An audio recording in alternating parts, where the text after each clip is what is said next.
मेरे पिता ने अपने वंश को आगे बढ़ाने के लिए एक लोमड़ी को पकड़कर घर ले आए और उसके साथ रात बिताई, लेकिन उन्हें क्या पता था कि एक ही रात में वह लोमड़ी एक बेहद खूबसूरत औरत में बदल जाएगी। मेरे पिता डर के मारे तुरंत जमीन पर घुटनों के बल बैठकर माफी मांगने लगे, लेकिन उस औरत ने न तो गुस्सा किया और न ही जाने की बात की, बल्कि उसने कहा कि यह सब रोज होना चाहिए और कभी रुकना नहीं चाहिए। इसी तरह मेरी लोमड़ी माँ मेरे साथ गर्भवती हो गई। कई साल बाद जब मैं पहाड़ पर लकड़ियां काटने गया तो मैंने देखा कि एक विशाल अजगर एक घायल छोटी लोमड़ी को जकड़े हुए था। मेरे पास सोचने का भी समय नहीं था। मैंने अपनी कुल्हाड़ी पूरी ताकत से उसकी तरफ फेंक दी, जो सीधे अजगर के सिर पर जाकर लगी। अजगर कुछ देर तड़पा और फिर मर गया। छोटी लोमड़ी की जान तो बच गई, लेकिन वह भी लगभग मरने की हालत में थी। मैं उसे तुरंत घर ले आया और शराब से उसके घाव साफ किए। ज्यादा समय नहीं बीता था कि वह फिर से दौड़ने कूदने लगी। उसके बाद वह छोटी लोमड़ी एक पालतू कुत्ते की तरह मेरे घर से जाने का नाम ही नहीं लेती थी। लेकिन मैं तो एक अनाथ था, न माँ थी न बाप। खुद का पेट भरना भी मुश्किल था। मैंने कई बार उसे वापस जंगल में छोड़ने की कोशिश की, लेकिन हर रात वह लड़खड़ाते हुए वापस आ जाती। कभी उसके मुंह में जंगली फल होते, कभी जंगली खरगोश और कभी जंगली मुर्गी। तभी मुझे समझ आया कि वह मुझे बताना चाहती है कि वह अपना खर्च खुद उठा सकती है। तब जाकर मैंने उसे अपने पास रख लिया। उसके बाद वह मेरी छोटी साथी बन गई। मैं लकड़ियां काटने जाता तो वह साथ जाती, मैं भेड़ें चराने जाता तो वह भी साथ होती। यहाँ तक कि जब मैं पढ़ाई करता तब भी वह चुपचाप मेरे पास लेटी रहती। लेकिन ये खुशहाल जिंदगी मेरे 12वीं के साल अचानक खत्म हो गई। एक दिन छोटी लोमड़ी बिना कुछ बताए गायब हो गई। मैं रात होने तक उसका इंतजार करता रहा, लेकिन वह वापस नहीं आई। उसकी जगह एक बूढ़ी औरत मेरे घर आई। वह लाठी के सहारे चल रही थी और उसके चेहरे पर दयालु मुस्कान थी। उसने कहा, बेटा, मैं अपनी पोती को ढूंढ रही हूँ, क्या तुमने उसे देखा है? मैंने पूछा, आपकी पोती कौन है? वह बोली, कुछ साल पहले मैं बाहर गई थी और घर की जिम्मेदारी अपनी पोती को देकर गई थी, लेकिन जब वापस लौटी तो वह गायब थी। लोगों ने कहा कि वह तुम्हारे घर में रहती है। उसकी बात सुनते ही बूढ़ी औरत ने अजीब सी आवाज निकाली, लगातार सिर हिलाती रही और मेरी रसोई की तरफ घूरने लगी। मैंने उसकी नजरों का पीछा किया तो देखा कि छोटी लोमड़ी वहीं बैठी हुई थी। वह बूढ़ी औरत की तरफ पूंछ हिला रही थी और उसके चेहरे पर हल्की मुस्कान भी थी। याद रहे, ये पहली बार था जब उसने किसी दूसरे इंसान के सामने खुद को दिखाया था। बूढ़ी औरत कुछ देर हंसी और फिर बिना कुछ कहे मुड़कर चली गई। उसी रात छोटी लोमड़ी हमेशा की तरह मेरे पेट पर सिर रखकर सोई, लेकिन अगली सुबह जब मेरी आंख खुली तो वह गायब थी। मैं बिस्तर से उठा तो देखा कि मेज पर एक लाल रंग का दुपट्टा जैसा कपड़ा रखा था। उसके अंदर एक औरत के काले बालों का गुच्छा था, जिसे लाल कागज से लपेटा गया था। मुझे बिल्कुल समझ नहीं आया कि यह किस काम की चीज है, इसलिए मैं उसे लेकर गांव के मुखिया के पास गया। मुखिया ने उसे देखते ही मुस्कुराकर कहा, यह तो किसी लड़की का प्रेम संकेत है, इसे लेकर तुम उसके घर शादी का प्रस्ताव भेज सकते हो। जल्दी बताओ, वह लड़की कौन है? मैं वहीं स्तब्ध रह गया। क्या यह छोटी लोमड़ी मेरे लिए छोड़कर गई थी? लेकिन मैंने कभी नहीं सोचा था कि उस दिन के बाद छोटी लोमड़ी फिर कभी वापस नहीं आएगी। उसके जाने के बाद मेरा दिल खाली खाली रहने लगा। हर दिन खाने और सोने के अलावा मैं उसे पूरे जंगल और पहाड़ों में ढूंढता रहता, लेकिन उसका कोई निशान नहीं मिला। मुझे तो यहाँ तक लगने लगा कि शायद किसी शिकारी ने उसे पकड़ लिया है। लगभग 15 दिन तक खोजने के बाद भी मुझे वह नहीं मिली। तब मैं पूरी तरह निराश हो चुका था और सोचने लगा था कि अब उससे कभी मुलाकात नहीं होगी। लेकिन 15 दिन बाद एक रात मैंने देखा कि एक बूढ़ी औरत मेरे घर के बाहर बैठकर रो रही है। मैं भौहें सिकोड़कर उसके पास गया और पूछा कि क्या हुआ है। उसने अचानक सिर उठाया और डरावनी आवाज में बोली, मैं अपने पोते को ढूंढ रही हूँ, मेरा पोता गायब हो गया है। तुमने उसे देखा है ना? मेरी रीढ़ में सिहरन दौड़ गई। पिछली बार पोती को ढूंढ रही थी और इस बार पोते को, और दोनों बार मेरे पास ही क्यों आई? मैंने जल्दी से सिर हिलाकर कहा कि मैंने किसी को नहीं देखा। लेकिन बूढ़ी औरत के चेहरे पर अजीब सी मुस्कान आ गई। वह बोली, तो 6 साल पहले क्या तुमने मेरे पोते को देखा था? उसकी आवाज ऐसे लग रही थी जैसे वह मुझसे जवाब मांग रही हो। मैं काफी देर सोचता रहा और मन ही मन यही समझा कि यह बूढ़ी औरत शायद पागल है। यह सुनकर वह कुछ नहीं बोली, बस मुझे घूरते हुए मुस्कुराती रही। उसकी वह रहस्यमयी मुस्कान देखकर मैं डर गया और पीछे हटा हुआ भागकर गांव के मुखिया के घर पहुंच गया। हाँफते हुए मैंने उसे सारी बात बता दी। मुखिया मुंह में बीड़ी दबाए बैठा था। मेरी बात सुनकर वह अचानक ठिठक गया और फिर मेरे पीछे इशारा करते हुए बोला, जिस औरत की बात कर रहे हो क्या वह यही है? मेरी पीठ में ठंडी लहर दौड़ गई। मैं कांपते हुए पीछे मुड़ा और देखा कि वही बूढ़ी औरत बिना कोई आवाज किए मेरे पीछे खड़ी थी। मैं डर कर तुरंत मुखिया के पीछे छिप गया। मुखिया ने उसे ऊपर से नीचे तक देखा और पूछा, तुम किस गांव की हो बुढ़िया? रात को एक छोटे बच्चे को डराना ठीक नहीं है। बूढ़ी औरत ने बस भारी आवाज में कहा, मैं अपने पोते को ढूंढने आई हूँ। उसके बाद गांव का मुखिया उससे चाहे जितना पूछता रहा, वह सिर्फ मुस्कुराती रही। आखिर मुखिया घर के अंदर गया और 2 अंडे लाकर उसके हाथ में थमा दिए। ये लो और यहाँ से निकल जाओ, आगे से मेरे इलाके में आकर लोगों को मत डराना। लेकिन बूढ़ी औरत ने अंडों को देखा और गुस्से में जमीन पर पटक दिया। फिर वह चीखते हुए मेरी तरफ उंगली दिखाकर बोली, इसने मेरे पोते को मार डाला है, मैं जिंदगी भर इसका पीछा करूंगी। ये सुनते ही मुखिया का चेहरा बदल गया। उसने तुरंत मुझे आंगन की बत्ती जलाने को कहा। मैं भाग कर गया और रस्सी खींचकर बत्ती जला दी। दरवाजे के सामने रोशनी फैलते ही मैंने साफ देखा कि बूढ़ी औरत के कंधे पर एक लाल रंग का जहरीला सांप लिटा हुआ था। उसकी 2 जहरीली दांत बाहर निकली हुई थी और वह मुझे घूर रहा था। मुखिया भी घबरा गया। उसने धीरे से मुझसे पूछा, मेरी नजर कमजोर है, जरा देख तो उस बूढ़ी औरत की परछाई है या नहीं। ये सुनकर मैंने तुरंत उसकी तरफ देखा। वह बिल्कुल सीधी खड़ी थी, लेकिन उसके पीछे सचमुच कोई परछाई नहीं थी। मेरे पूरे शरीर में ठंडा पसीना छूट गया। मैं डर के मारे कुछ बोल नहीं पाया और बस सिर हिला दिया। तभी मुखिया ने अचानक जोर से कहा, बेटा डर मत, मेरे घर में एक पुश्तैनी तलवार रखी है, जल्दी जाकर ले आ। मैं कांपते हुए घर के अंदर भागा, लेकिन काफी देर ढूंढने के बाद भी मुझे कोई तलवार नहीं मिली। जब मैं बाहर आकर कहने वाला था कि कुछ नहीं मिला, तब तक बूढ़ी औरत दूर जा चुकी थी। मुखिया ने घबराकर मुझे अंदर खींच लिया और दरवाजा कसकर बंद कर दिया। फिर बोला, पगले कैसी तलवार? मैंने उसे बहलाने के लिए झूठ बोला था, तेरे पीछे कोई अशुभ चीज पड़ गई है। इतना कहकर उसने घर की बत्ती बुझा दी और धीरे से पूछा कि क्या मैंने पहाड़ पर किसी चीज को नुकसान पहुंचाया था। मैंने बहुत सोचा, बचपन से लेकर अब तक मैंने किसी इंसान का बुरा नहीं किया था। तभी मुझे 6 साल पहले की बात याद आई, जब मैंने उस छोटी लोमड़ी को बचाने के लिए एक सफेद सांप को कुल्हाड़ी से मार दिया था। मैंने ये बात मुखिया को बताई। ये सुनकर उसका पूरा शरीर कांप उठा। अरे मूर्ख लड़के, पहाड़ों में रहने वाली चीजों को ऐसे थोड़ी मारते हैं, अब तू बड़ी मुसीबत में है। उसने कहा कि अगली सुबह वह मुझे एक जानकार आदमी के पास ले जाएगा और आज रात मुझे उसके घर में ही सोना होगा। साथ ही चेतावनी दी कि रात में चाहे कोई भी आवाज दे, जवाब नहीं देना। उस रात मैं सचमुच चुपचाप लेटा रहा, लेकिन करीब आधी रात, शायद 11 बजे, बाहर से सरसराहट की आवाज आने लगी। उसके बाद वही बूढ़ी औरत के रोने की आवाज सुनाई दी। मैंने खिड़की से बाहर झांका तो एक झुकी हुई परछाई घर के बाहर घूम रही थी। चलते चलते वह अचानक खिड़की पर आकर चिपक गई, जैसे मुझे ढूंढ रही हो। मैं डर के मारे हिल भी नहीं पाया। तभी बगल वाले कमरे से मुखिया की आवाज आई, सिर कंबल में छिपा ले, मत देख। वह रोने की आवाज कभी पास आती, कभी दूर जाती रही। आखिर सुबह करीब 3 बजे जाकर सब शांत हुआ, लेकिन उसके बाद भी मैं कंबल से बाहर निकलने की हिम्मत नहीं जुटा पाया। पता नहीं कब मेरी आंख लग गई। फिर मैंने एक भयानक सपना देखा। सपने में वही सफेद सांप था जिसे मैंने मारा था। उसका शरीर खून और मांस से लथपथ था। वह मुझे घूर रहा था और इंसानों की भाषा में कह रहा था, मुझे मेरी जान वापस दे। मैं चीख मारकर बिस्तर पर बैठ गया। तब तक सुबह हो चुकी थी। मुखिया मेरे सिरहाने खड़ा था और मुझे जल्दी उठने को कह रहा था ताकि वह मुझे दूसरे गांव के एक जानकार आदमी के पास ले जा सके। लेकिन उसी रात वह पागल बूढ़ी औरत फिर आ गई। वह फिर खिड़की पर चिपकी हुई मुझे देकर मुस्कुरा रही थी। मुखिया हाथ में चाकू लेकर बाहर भागा, लेकिन वहाँ कोई नहीं मिला। बाद में अगरबत्ती जलाना, कागज जलाकर माफी मांगना, सब बेकार गया। सबसे डरावनी बात तो ये हुई कि अगली सुबह जब मेरी आंख खुली तो मैं पहाड़ पर एक बड़े पेड़ के नीचे पड़ा था और वही जगह थी जहाँ मैंने सालों पहले उस सफेद सांप को मारा था। इस तरह 3 दिन तक मैं मुखिया के घर में छिपा रहा। हर उपाय आजमाया गया, लेकिन कोई फायदा नहीं हुआ। मुखिया भी इतनी परेशानी से थक चुका था। मैं उसे और मुसीबत में नहीं डालना चाहता था, इसलिए चौथे दिन सुबह उसकी बात न मानते हुए चुपचाप अपने घर लौट आया। लेकिन मुझे हैरानी हुई कि घर पहुंचते ही मुखिया भी हाँफता हुआ पीछे पीछे आ गया। उसके हाथ में एक फावड़ा था। वह बोला, पगले, मैं कैसे देख सकता हूँ कि तू अकेला मरने जा रहा है। आज चाहे जो हो जाए, मैं इस मुसीबत को खत्म करके रहूंगा। फिर उसने गंभीर नजरों से मेरी तरफ देखा। बेटा, अब मैं तुझसे सच नहीं छिपाऊंगा। लियू परिवार तुझसे बदला लेने आया है। अगर जिंदा रहना है तो सिर्फ एक ही रास्ता बचा है। मैं घबरा कर बोला, ये लियू परिवार और हु परिवार क्या है? मैंने तो कभी इनके बारे में नहीं सुना। मुखिया बोला, हु, हुआंग, बाई, लियू और हुई, ये सब पुराने आदमी परिवार हैं। जिस सांप को तूने मारा था और जो अब तेरा पीछा कर रहे हैं, वे लियू परिवार से हैं। और जिस छोटी लोमड़ी को तूने बचाया था, वह हु परिवार की थी। अब सिर्फ वही लोग तेरी मदद कर सकते हैं। मैं डर के मारे कांपने लगा और पूछा कि क्या कोई दूसरा रास्ता नहीं है? मुखिया ने सिर हिलाया। इंसानों और आत्मिक जीवों की दुनिया अलग होती है। मैं नहीं चाहता था कि तू इस रास्ते पर जाए, लेकिन अब हमारे सारे उपाय खत्म हो चुके हैं। वह लाल कपड़ा अभी भी तेरे पास है? मैंने हाँ में सिर हिलाया। वह बोला, बहुत अच्छा, यह हु परिवार की किसी लड़की की निशानी है। इसे साथ लेकर जाओगे तभी उन्हें ढूंढ पाओगे। उसकी बात खत्म भी नहीं हुई थी कि बाहर आंगन से अचानक अनगिनत सरसराहट की आवाजें आने लगी। मुखिया का चेहरा सफेद पड़ गया। उसने तुरंत पास रखी बड़ी छुरी उठा ली। हम दोनों अभी मुख्य कमरे तक पहुंचे ही थे कि एक डरावना दृश्य सामने आया। वही बूढ़ी औरत रास्ते पर खड़ी थी और उसकी आंखों में खौफनाक चमक थी। मेरा दिमाग सुन्न हो गया और मेरे पैर जवाब देने लगे। मैं कांपते हुए पीछे हटने लगा, आंखों में आंसू भर आए। तभी मुखिया ने मुझे पकड़कर वापस खींच लिया और भारी मेज से दरवाजा अड़ा दिया। फिर चिल्लाकर बोला, बेटा ध्यान से सुन, अगर हु परिवार सामने नहीं आया तो हमारा गांव भी नहीं बचेगा। उसने पिछली खिड़की की तरफ इशारा किया। खिड़की से निकल जाओ, निशानी साथ लो और सीधे दक्षिणी पहाड़ के कब्रिस्तान की तरफ भागो। रास्ते में चाहे कुछ भी सुनो, पीछे मुड़कर मत देखना। इस बीच बाहर सांपों का झुंड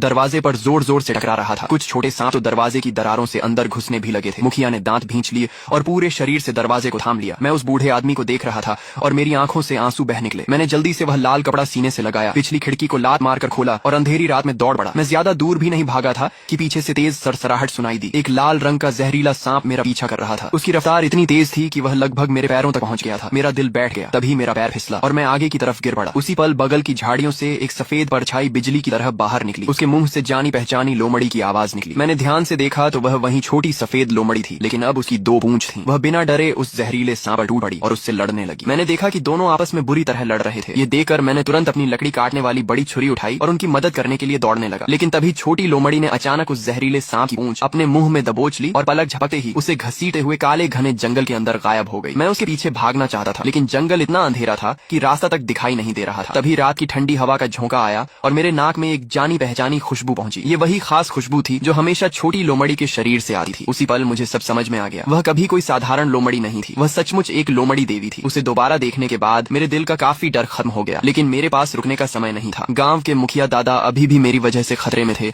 और मुझे उनकी जान बचानी थी। मैंने गहरी सांस ली और हिम्मत जुटाकर दक्षिणी पहाड़ की तरफ दौड़ना जारी रखा। अपनी जिंदगी में मैं कभी इतना तेज नहीं भागा था। कानों के पास हवा सीटी मार रही थी और मुझे बार बार ऐसा महसूस हो रहा था जैसे कोई बर्फ जैसा ठंडा जीव मेरे पैरों के पीछे पीछे रेंग रहा हो। मैं पीछे मुड़कर देखने की हिम्मत नहीं कर सका और बस चांदनी की हल्की रोशनी के सहारे भागा रहा। ये गांव की निषिद्ध जगह थी जहां आमतौर पर कोई आने की हिम्मत नहीं करता था। जितना ऊपर चढ़ता गया रास्ता उतना ही सुनसान और डरावना होता गया। चारों तरफ टूटे पत्थर और बिना नाम वाली पुरानी कब्रें दिखाई दे रही थीं। तभी अचानक मेरे पीछे से गांव के मुखिया दादा की आवाज आई, बेटा एक बार पीछे मुड़कर अपने दादा को तो देख देख मेरे कदम अचानक धीमे पड़ गए और दिल जोर से धड़कने लगा। एक पल के लिए मुझे लगा कि शायद दादा सचमुच वहाँ से बचकर निकल आए हैं। मैं लगभग पीछे मुड़ने ही वाला था कि अचानक मुझे उनकी चेतावनी याद आ गई, रास्ते में चाहे कुछ भी सुनो, पीछे मत देखना। वह आवाज लगातार मेरे करीब आती जा रही थी। मुझे तो ऐसा भी महसूस होने लगा कि कोई मेरे गर्दन के पास ठंडी सांसें छोड़ रहा है। मैं डर के मारे पागलों की तरह और तेज भागने लगा। आखिरकार मैं एक भयानक और सुनसान कब्रिस्तान में पहुंच गया। तभी सामने से एक अजीब सी आवाज सुनाई दी, जैसे कोई धीरे धीरे बाल संवार रहा हो। चांदनी की हल्की रोशनी में मैंने देखा कि सामने एक कब्र के ऊपर सफेद कपड़े पहने एक आकृति बैठी हुई थी। उसके हाथ में एक पुरानी लकड़ी की कंघी थी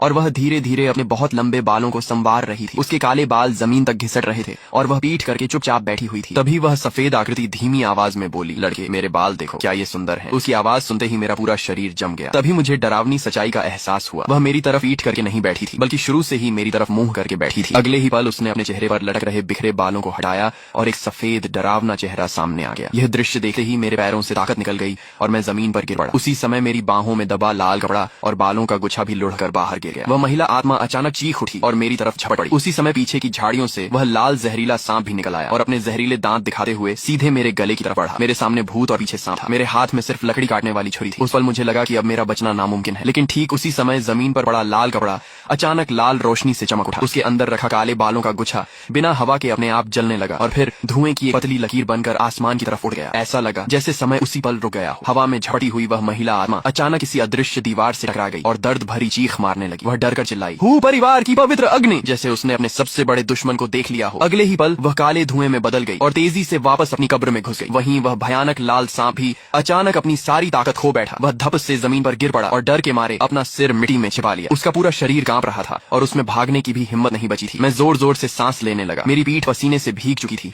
और मैं अभी तक इस भयानक घटना से उबर नहीं पाया था। तभी अचानक एक ठंडी हवा उठी। उसके साथ एक भारी और लयबद्ध ढोल जैसी आवाज पूरे कब्रिस्तान में गूंजने लगी। अगले ही पल आसमान से सफेद कागज के नोट उड़ने लगे, जैसे बर्फबारी हो रही हो। दूर काले जंगल के अंत में अचानक दो सफेद लालटेन जल उठी। वे हवा में झूलती हुई धीरे धीरे मेरी तरफ बढ़ने लगी। जैसे जैसे वे करीब आईं, घने कोहरे के बीच से एक सफेद पालकी दिखाई देने लगी। मेरा दिल धड़क उठा। मुझे लगा कि अभी जो धुआं आसमान में गया था, शायद उसी ने हु परिवार को खबर पहुंचा दी है और यह उनकी मदद के लिए आई पालकी है। मैं जल्दी से उसकी तरफ बढ़ने लगा, लेकिन मैं कुछ ही कदम चला था कि पालकी के दूसरी तरफ के अंधेरे से एक डरावनी आवाज सुनाई दी, तुम कहाँ हो? बाहर आओ और पालकी में बैठ जाओ, दादी तुम्हें घर छोड़ देगी। यह आवाज हवा के साथ मेरे कानों तक पहुंची और मैं तुरंत पहचान गया कि यह उसी पागल बूढ़ी औरत की आवाज थी। वह बोलते बोलते मेरी तरफ बढ़ रही थी। मैं डर के मारे कांपने लगा। मैंने चमकते हुए लाल कपड़े को कसकर पकड़ लिया और एक कब्र के पत्थर के पीछे छिप गया। ऐसा लग रहा था कि वह अभी अभी जले बालों की गंध सूंघ चुकी थी और उसी गंध का पीछा करते हुए धीरे धीरे मेरी तरफ आ रही थी। आखिरकार उसके काले कपड़े वाले जूते मेरे छिपने की जगह के ठीक सामने आकर रुक गए। वह डरावनी आवाज में बोली, छिप जा, देखती हूँ कब तक छिपेगा। फिर वह धीरे धीरे मेरी तरफ बढ़ी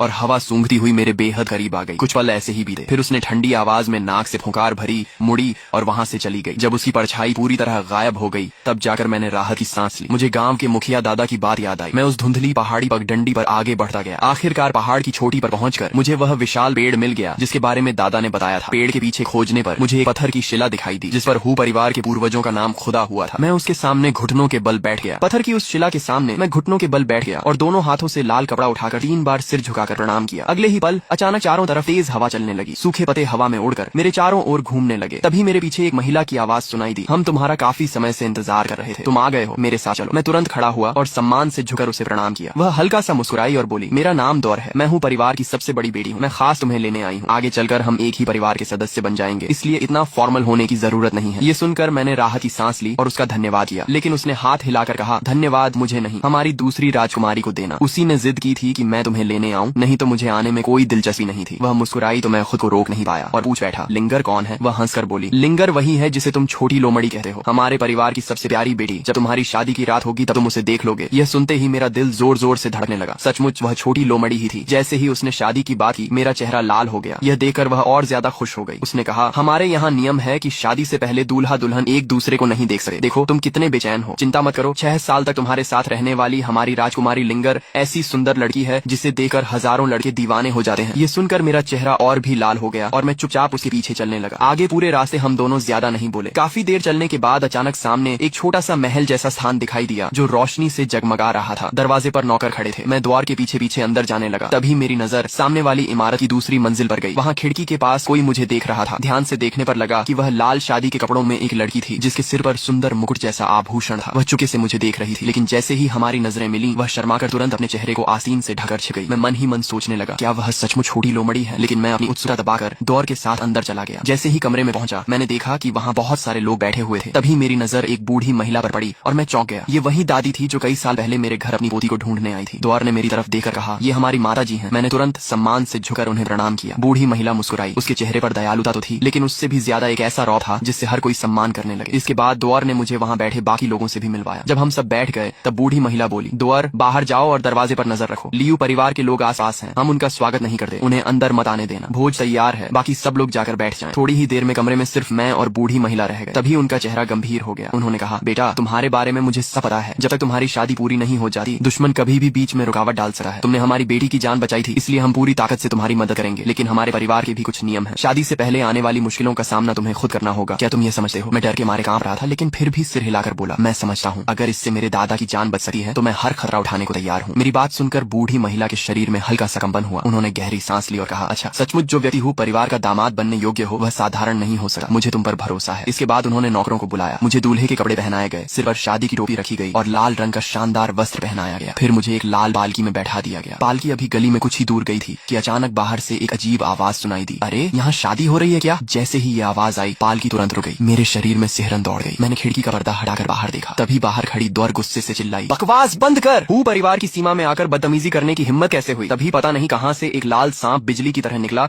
और सीधा पालकी के अंदर घुस आया। उसने मेरी कलाई पर जोर से काट लिया। दर्द से मैं जोर से चीख पड़ा। उसके बाद मेरी चेतना धीरे धीरे धुंधली होने लगी। मुझे बस इतना याद है कि हूँ परिवार के लोग मुझे संभाल कर एक बड़े हॉल में ले गए। जब दोबारा मेरी आंख खुली तो मैंने खुद को एक कमरे में पाया। चारों तरफ लाल रंग की शादी की सजावट ही और दीवारों पर शुभ चिन्ह लगे हुए थे। कमरे के बीचों बीच एक बिस्तर था जिस पर लाल घूंघट ओढ़े एक दुल्हन बैठी हुई थी। तब मुझे समझ आया कि यह हमारा विवाह कक्ष है। मुझे अचानक अपनी कलाई का घाव याद आया। मैंने जल्दी से कपड़े हटाकर देखा। वहाँ सिर्फ 2 हल्के दांतों के निशान बचे थे और किसी ने पहले ही दवा लगा दी थी। उसी समय मुझे गांव के मुखिया दादा की याद आई। मैं सोचने लगा कि मेरी शादी तो हो रही है, लेकिन पता नहीं गांव में सांपों का हमला रुका या नहीं। मैं तुरंत बिस्तर से कूदकर बाहर जाने लगा। तभी दुल्हन की आवाज आई, तुम कहाँ जा रहे हो? मैंने जल्दी से जवाब दिया, मुझे अपने गांव के मुखिया दादा के पास जाना है, पता नहीं वहाँ क्या हालत होगी। ये कहकर मैंने दरवाजा खोला, लेकिन जैसे ही दरवाजा खुला बाहर द्वार खड़ी दिखाई दी। उसने मुझे तुरंत रोक लिया और बोली, तुम कहीं नहीं जाओगे। अगर तुम अभी इस कमरे से बाहर निकले तो हमारी लिंगर का क्या होगा? इतना कहकर उसने मुझे वापस कमरे में धक्का दे दिया और बाहर से दरवाजा बंद कर दिया। मैं कुछ समझ पाता उससे पहले ही कमरे के अंदर बैठी दुल्हन भी बोल उठी, अगर तुम आज रात चले गए तो मैं रो दूंगी। मैं पूरी तरह असहाय हो गया। मैंने उसे समझाने की कोशिश की, मैं बस गांव जाकर दादा को देखना चाहता हूँ, मैं भाग नहीं रहा। लेकिन उसने कहा, तुम हूँ परिवार से बाहर जा ही नहीं सकते। मुझे उसकी बात पर विश्वास नहीं हुआ। मैं दरवाजे तक गया